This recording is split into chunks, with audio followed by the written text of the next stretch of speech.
We just had one of the craziest Fortnite finals of all time, and here's everything we learned from it. Now, this was the Reloads Elite Series, played at the Esports World Cup in Paris, and before I discuss any of the players who did well and who struggled, let me quickly break down the format, because it's fair to say it's pretty unique. This tournament used the match point format, and what that basically meant for the 20 duos that were playing is that in order to win the tournament, you first have to reach 350 points. After that, you then have to secure a victory royale in order to become the EWC champions. So you have to hit the points threshold first and then get the win afterwards, and it's fair to say this format brought a lot of entertainment. We ended up having 13 games out of a possible 15. The first duo to hit the match point threshold ended up being Shxrk and T3eny. They managed that after 8 games. I'll put a list up of when every team hit that threshold, and as you can see, the eventual winners Vico Malibuca were not one of the first duos to hit it. But listen, they were absolutely brilliant throughout this tournament, so let's discuss them in some more depth. Of course, this is their back-to-back LAN win. They won the Summit LAN back in May, and now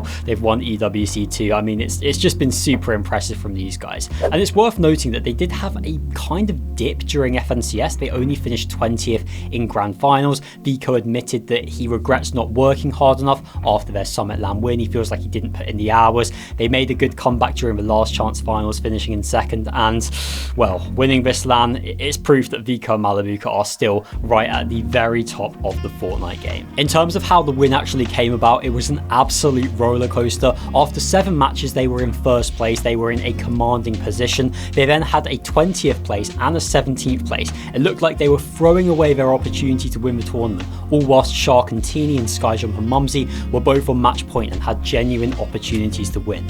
But Vico Malibuca did not let that faze them. Most duos in that situation would have given up. They might have let their emotions get the better of them, but Vico Malibuca are just too strong for that. They were able to come back and ultimately secure the victory royale in game 13 to win the whole tournament, and the way they did that was absolutely spectacular. It came down to a 2v2 between them and SwizzY and Pixie, and they were able to come out on top. Vico hitting a lovely shockwave grenade play, and I mean, just look at their reaction. You can see how much it means to them. And something that I touched on in my last video, but I want to talk about it again here. Their vibes are absolutely brilliant. It is clear that they love playing together. They have a lovely relationship. They clearly have great chemistry, and ultimately, I think that's what carried them through this tournament. You can see here that during the cup, Vico was just vibing out, dancing. I mean, some people may question what he was doing here, but I think this is a genuine, deliberate tactic, because we know that Vico is a player that can get very emotional. He's passionate, which is both his biggest advantage and biggest disadvantage. But clearly, he has found a way to control his emotions, to control that side of his game by dancing, by just, you know, releasing his emotions positively. I'm sure this is something that he worked with his various coaches, and I have to say it works really well, and I couldn't be prouder of Vico Malibuca. They played excellently. Yes, they weren't the craziest team in this tournament. They were 6th going into the final game, but they did end up winning. But ultimately, this is the match point format. You had to be absolute killers to secure the win when the pressure was the highest, and Vico and Malibuca were the duo that were able to do that. So huge credit to them. Genuinely, I could just sit here and praise them all day. I think what makes this win even more impressive is the fact that they weren't really touted as one of the best reload duos going into this tournament. They failed to make the last 2 EWC qualifier finals, so kind of felt hard to predict them too high beforehand. It kind of felt like we hadn't really seen much from them, but they looked really good in their group. They were clearly playing at a high level, and they continued that into these finals, and yeah, just ridiculously good stuff from them. They are the first ever back-to-back LAN winners in Fortnite history, and absolutely momentous achievements. Of fair play to them. Of course, they have won for EU as well. EU on top, as you are going to see for the rest of this video. And by the way, don't let anyone convince you that this LAN is Mickey Mouse, or that it doesn't mean anything, or that it's worth less than the FNCS, because we had like half a year of qualifiers for this thing. There's a crazy prize pool. All of the best duos in the world played there. This means a lot. The weighting is good. We should be viewing this alongside events like the Summit LAN. I don't want this to be discredited. Vico Malibuca earned this victory, and they deserve a huge amount of praise for it. Also, it's worth noting that Vico was crowned the MVP of this tournament. I don't mind that, I have to say. He did have the 2nd most eliminations out of any player in the lobby with 32. So I think this is a fair choice. I wouldn't say there was really an absolute standout player at this tournament. There was no one that was a consensus pick for this award. award, so I think it makes sense to give it to someone from the winning duo. So Vico as MVP, I'm a fan of that. Now, the interesting thing about the match point format is that if you take out the 1,000 points that Vico Malibuca got from winning that last game, they wouldn't even have finished first. There were two duos that actually did have more points than them. One of them being SkyJump and Momsy, who I have to say really impressed me. They were playing in front of a home crowd in Paris, and they really used that to their advantage. They had a great start to the tournament, taking full advantage of being on at their split after it did look like they were initially going to be contested by Dam and Dimash. What's even crazier about these guys doing well, beyond the fact that not many people would have predicted them to come second, me included, it's the fact they're not even a real team. They don't even actually play together. Momsy qualified for Globals with Sato, not SkyJump. This is a fake duo, and they just came second at one of the biggest LANs of the year. I mean, that's absolutely incredible. It is a shame they weren't able to get the win. They did have 4 opportunities to secure that victory royale, but ultimately they couldn't quite make it count. But listen, like, I don't even want to imagine what the pressure's like when you're put in that match point situation. I almost feel like, in a weird way, the psychology of being one of the first teams to be at match point is kind of worse, because you feel like you have a lot more to lose. Whereas if you hit match point from like 6th or 7th on the leaderboard, like, you feel like you can sneak it. You feel like you can just take it out of the other team's grasp. I don't know, maybe I'm waffling here, but some of you guys will understand what I'm trying to say, hopefully. Anyway, listen, SkyJump and Momsy, super impressive. Great to see French Fortnite back on top after 2025 was, of course, a disappointment. You had 0 French players at the LAN in Lyon, but no such issues this year, and SkyJump and Momsy, full credit to them. Now let's talk about Shxrk and T3eny. They were the duo that came in 3rd, and in my eyes, this was their LAN to win. It really did feel like so many times throughout this cup, they were going to get the job done, and ultimately it just couldn't quite happen, which was a real shame. They started the tournament excellently. They were first after the first 3 games, a 6th, a 1st and a 2nd. The next 3 games were kind of tough. Shxrk did die to full damage in game 4, and they did struggle to recover from that initially, but they did get it over the line. They did become the first team to hit the match point threshold, but with 5 opportunities to win, they just couldn't quite get it done. They did manage a 3rd and a 4th, so they were getting very close, but it's the fine margins of competitive Fortnite, and ultimately they just couldn't quite get it over the line. They played really well, as we expected. I mean, I still think these guys are probably the best reload duo in the world, despite what we saw today. They won 3 out of the 4 qualifiers on the EU. Unprecedented consistency. I mean, yes, they couldn't get the win when it really mattered. Yes, they failed to do that, but don't let that take away from them as a duo. They clearly have huge potential, and it's not going to be long before they turn these 2nds and 3rds in FNCSs, in LANs, into 1st places. It will not be long before they have their win. Shxrk T3eny just have to be patient. It is coming. Now, there's one other duo that will be seriously considering what could have been, and that is SwizzY and Pixie. They came 4th on the leaderboard, but they were 1 battle away from winning the entire tournament. They, of course, lost the final 2v2 against Vico Malibuca, and yeah, listen, that's going to keep them up at night. They're going to be pretty gutted about what could have been, but they can still be very proud of how they played. I feel like they had a bit of a chip on their shoulder because they weren't selected as the Vitality duo for this tournament. Instead, Chino and Pablo represented them, and of course, SwizzY and Pixie did significantly outperform that Danish duo. So, fair play to them. They did play well, but I'm sure they're going to be pretty gutted thinking about that 2v2 fight. In 5th place, though, we have a team that should be insanely proud of how they played. That is the Argentinian duo of Lewa and Romero. And these guys probably are the breakout duo of this tournament. I was aware of them going into it. I've been very high on them for a while. I felt like they performed very well at the Summit LAN. They qualified for Globals too, but I couldn't have expected a performance this good. I did not think they'd finish in the top 5 in the finals. They made it through their group. I kind of wondered if maybe they'd had their performance, if they'd fade away when the lights got brighter in the grand finals, but if anything, they improved. And they were genuinely so close to winning this tournament. I am not even kidding. They came 3rd and 5th in the match point games, and had they been able to convert either of them into wins, they would have been the champions. And how crazy would that have been to have had a Brazil region duo win an international LAN tournament? I mean, that would have been historic. So fair play to Lewa and Romero. They are a really good reload team. They came 4th, 2nd, 1st and 1st in the Brazil EWC qualifiers, so we knew they were good at reload, but I could never have predicted they'd do this well. They are the best duo on Brazil by a country mile. I cannot wait to see how they perform at Globals. So that's the top 5. Let's run down the rest of the leaderboard now. In 6th place, we had Cammy and Hari. They were consistent throughout the whole tournament, did a lot better than I expected. They're another one of those teams that had a really tough time during the qualifiers. They only made 1 out of the 4 finals, which was the cube rifle one, which was, you know, a little bit controversial, let's just say. So they didn't really show a lot in the build up to this tournament, but at the actual land, they played brilliantly. They didn't really put a foot wrong. Ultimately, like most of the other teams here, they couldn't quite get the win when it came down to it at match point, but they can be very proud of how they played as well.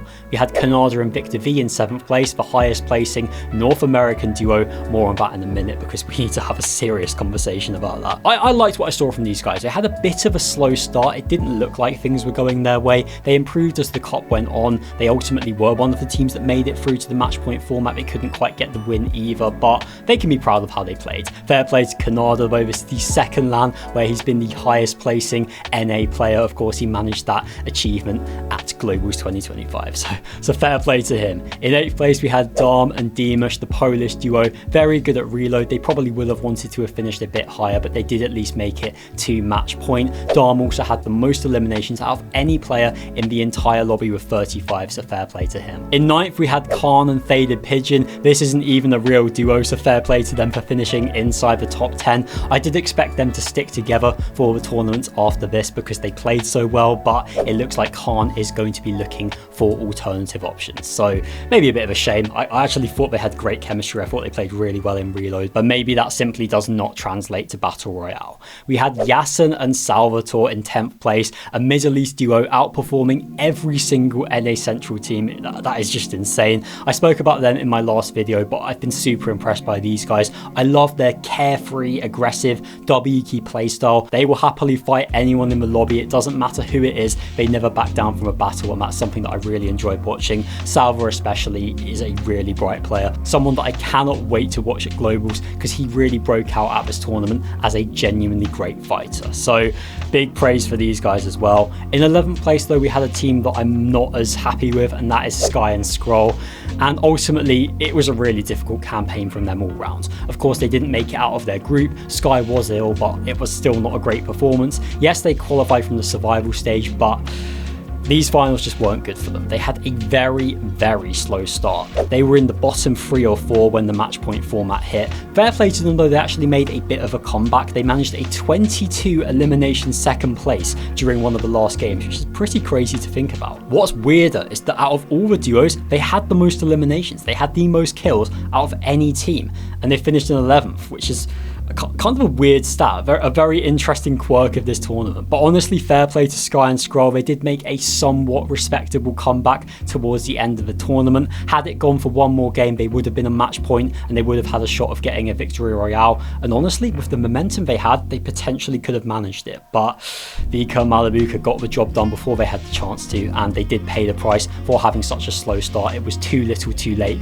for the Danish duo, the 2 times FNCS champions, and it was an Esports World Cup campaign for them to forget. However, there is one duo that underperformed even more than Sky and Scroll, and that is Peterbot Pollo, and 12th place is just not where I expected to see them. These guys had by far the best drop spot situation out of any duo in the entire lobby. They had uncontested top tier training on Elite Stronghold. They then had uncontested Slurpy Swamp right side on Slurp Rush. I mean, these are 2 of the best POIs, and they just couldn't make it count either time. Yet again, they had a very slow start to the tournament. After the first 3 games, they were sat in 16th place. This is an issue that I raised in my previous video. It feels like they start these tournaments too slow, and by the time they get into gear, it's almost too late.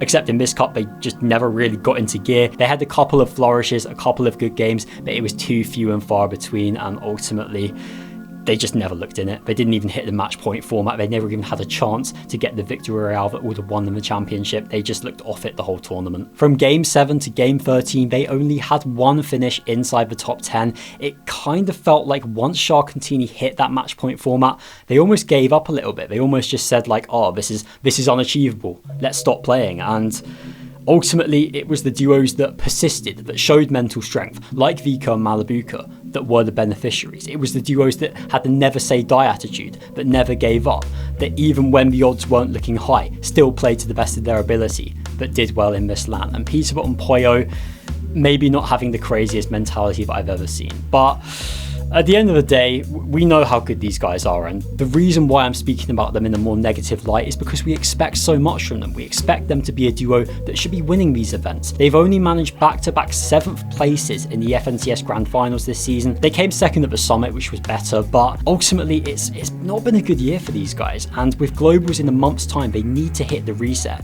They need to lock in, they need to improve, because if things stay like this, they are not going to win Globals in Antwerp. And by the way, the fact that they came in 12th place and were still the highest placing NA Central team in the entire lobby is absolutely wild. I mean, it definitely speaks as to how NA Central has declined over the past few months. I mean, Europe really were the strongest region at this LAN. It just felt like NA really did have an off campaign, and I hope they can improve for Globals, because you know, they've produced so many good historic teams, and it would be a shame if they weren't competitive at any of these tournaments. It did just feel like an EU Grand Finals with a couple of other teams thrown in.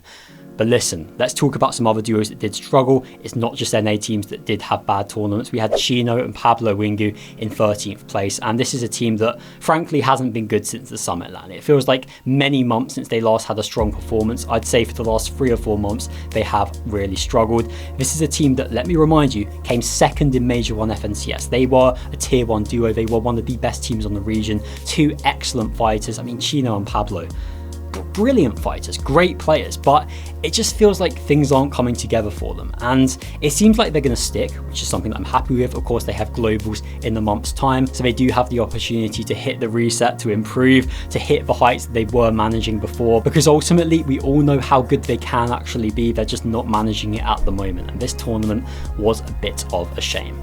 We had Josh and Iomzo in 14th place, Mini Pio and Fakun, the Japanese team, in 15th place, Izzy and Nosif in 16th place, and this is a really weird one because they started brilliantly. They were inside the top 3 after the first 3 matches, but things just fell apart after that. Their placements started getting worse. It felt like they were dropping off, but then when that match point format hit, it honestly felt like they gave up. It just felt like every game after that they weren't having any success, which was a shame. They have played well at this EWC. They did well in front of the home fans in France, but the finals was a bit of a step too far. But it is invaluable LAN experience, and we will be seeing them again at the Global Championship in Antwerp. In 17th place, we had Moz and Sphinx, a duo that were rooted to the bottom of the leaderboard for the majority of this cup. I do want to give them special credit though, because they managed back-to-back game wins in games 11 and 12 to single-handedly extend the tournament. As a community, we owe them a huge amount because they brought us that crazy finish. Had they not won those 2 games, Vico Malibuca may not be champions. So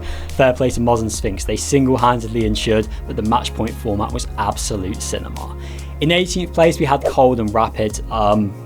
Pretty poor. You know, I don't have a lot of positive things to say about them. They were really good in their group. They of course came first. They looked dominant. It felt like they were going to continue that into finals, and they just didn't. They simply played badly, and it's the second LAN in a row that Cold and Rapid have dudded together. Of course, they're not even a real team anymore anyway, so we don't need to talk about them splitting. Cold is with Ritual now, and Rapid is with Clicks, but you know, for 2 players of their quality, they should not be finishing anywhere near this low. Again, it felt like they gave up as the tournament went on. Maybe they could have showed a little bit more right at the end, potentially try to hit the match point threshold, but just, you know, they just didn't play well. I don't really have a lot of analysis here. They just weren't good. In 19th, we had Z-Dog and Goofy, a team that were impressive during this EWC campaign, but ultimately the grand finals just a step too far for the Australian team. And finally, Acorn and Bolts in 20th, the reigning NA Central FNCS champions, in dead last by quite some distance. And honestly, I'm not going to go too much in depth about this out of respect, but relative to the expectations that we had for them, this is one of the worst performances I have ever seen at a LAN event. It just felt like nothing went right, and I think they'll both be pretty disappointed with how it went. Now, if you want more content about the Esports World Cup, I'll be doing videos in the coming days grading every single duo at the tournament. I've also got an interview lined up with one of the coaches from the event, so a lot of exciting stuff in the pipeline. For now though, let's have a word about the format. I've spoken about match point enough times in this video. I think you're all clear on what it is, and I'm a huge fan of it. I really enjoyed it. It brought vibes that I've honestly never even seen before in Fortnite. It was super fun, but I don't want it in every cup, and that's something that I need to make clear right now. We can never have this in globals. We can never have this in FNCS. And there's a bunch of reasons for this, but the main one is because it's a novelty. This wouldn't be special if we had it in every tournament. This wouldn't be bringing crazy moments if it was something that was a regular thing. It doesn't really work in Battle Royale either, firstly because you have 50 duos instead of 20, but also because the games are longer and potentially the tournament could just go on forever. Now, a couple of people have spoken about a potential match point format where there's a second threshold that you can hit where you automatically win. So say it's 350 points for the threshold, and then if you get to 600 points, you then automatically win even if you didn't get the Victory Royale, and that is a good idea too, but personally I'm not sure this is something we should be having in every FNCS/Globals LAN, purely because when you have an unspecified amount of games, when there's a lot of kind of questions about how things are going to end, I don't think it's the most competitive. I think the optimal way to crown the best duo in the lobby is to have a set amount of matches, and at the end of those matches you take the team with the highest points and they are the winners. I know it's boring, I know it's a bit more simple, but that is the way of ensuring that you have the right winner every time. And yes, it's fun to have match point. Yes, this was brilliant. And yes, it's sometimes interesting to have duos that finish on the high points, but they don't get the win because they couldn't quite get it over the line with the Victory Royale. That is a very interesting dynamic. But ultimately, for FNCS, for globals, let's keep things the way they are. Let's let this be a novelty. Let's let this be something that we look forward to every year. The annual match point format at EWC should be something that we are excited for, not something that gets overdone. And I think that is honestly the best way to do things. Thank you very much for watching this video. Please subscribe to the channel to stay up to date with Fortnite competitive. Thanks for watching. See you in the next one.